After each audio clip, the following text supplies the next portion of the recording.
Yo, champion making. Welcome back to the Rocket Game Corner, and today we're talking about another action RPG from the 7th gen, because apparently that's just what I do now. And Dungeon Siege 3 has been one heck of a sleeper hit for me. I remember when I picked it up from a trading shop, and I felt amazed at my luck that day, because I'd bought Yakuza 4, N3, Lost Odyssey, and Blue Dragon for just under $20. So I could walked in right after a guy with my exact taste had walked out. And while I was there, I saw this game, and I'll be honest, it didn't look like much. The front says it's published by Square, flip it over, it's been made by Oblivion, and that's a game I'm happy to gamble $1.50 on. And yeah, it's taken me 2 years to get around to it, but that gamble has paid off. Because Dungeon Siege 3 plays a lot like one of the Baldur's Gate Dark Alliance games from the previous gen. And in particular, it's the delay between the input and execution of commands that really stands out from the more free-flowing action that really become much more common for the time. You know, it was normal for an action game, or any game really, to start to integrate RPG mechanics, almost like an afterthought, but this feels like the inverse. In fact, Dungeon Siege 3, it kind of feels like the most successful conversion of a tabletop RPG to a video game that I've maybe ever seen. The input delay here, it feels intentional, it feels like a pause to consider your next move. In a sense, it still feels kind of turn-based because there's that delay. It gives you the option to organically kind of think, okay, am I going to attack again? Am I going to dodge? Am I going to guard or use an ability? Am I going to run away? And it's the same options that we're ultimately limited to from any other RPG, except that there's no scrolling through a text box. It's all, like I said, it's all happening organically.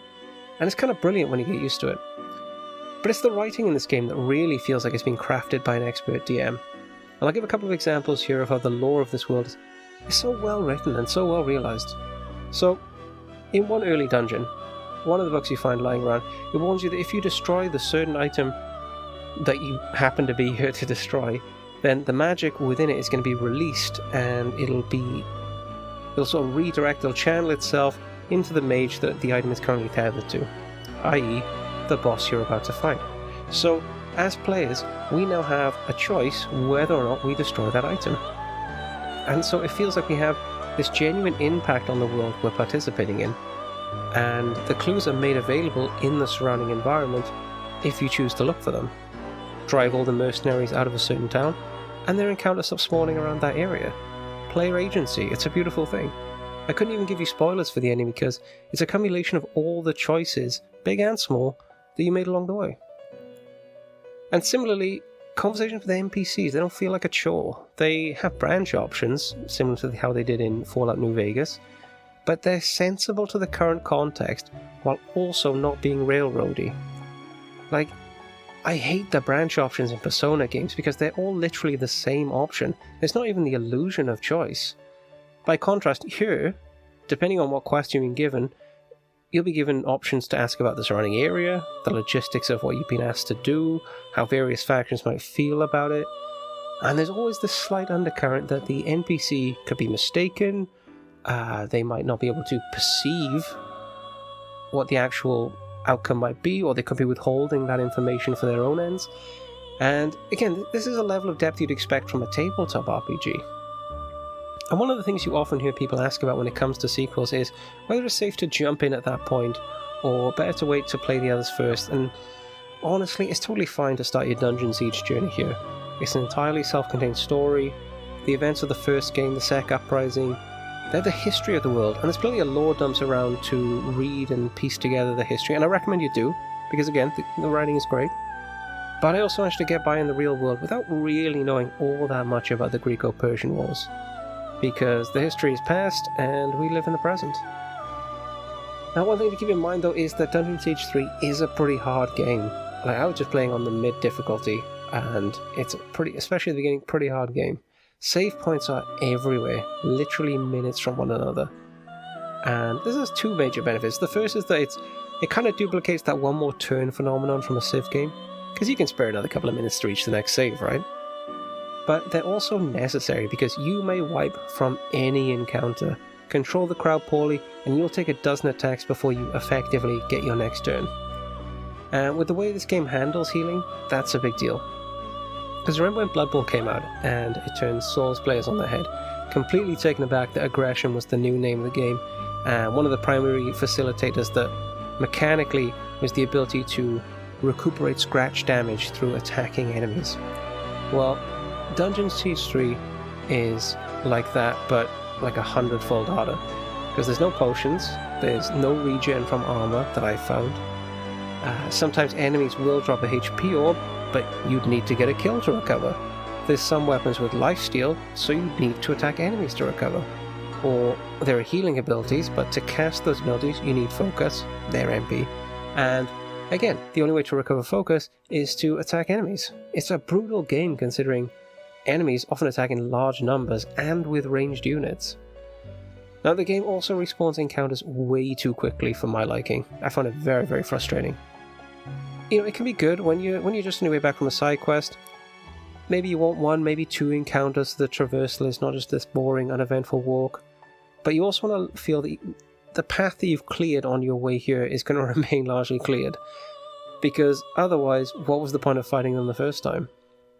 And it massively adds to the frustration you already feel when you're lost, when the dudes you killed 30 seconds ago start trying to remove your kidneys.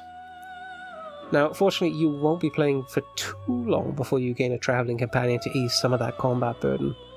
Over time, you will recruit all of the characters you could have first selected, which is pretty cool, but you can only have one fighting with you at any given time.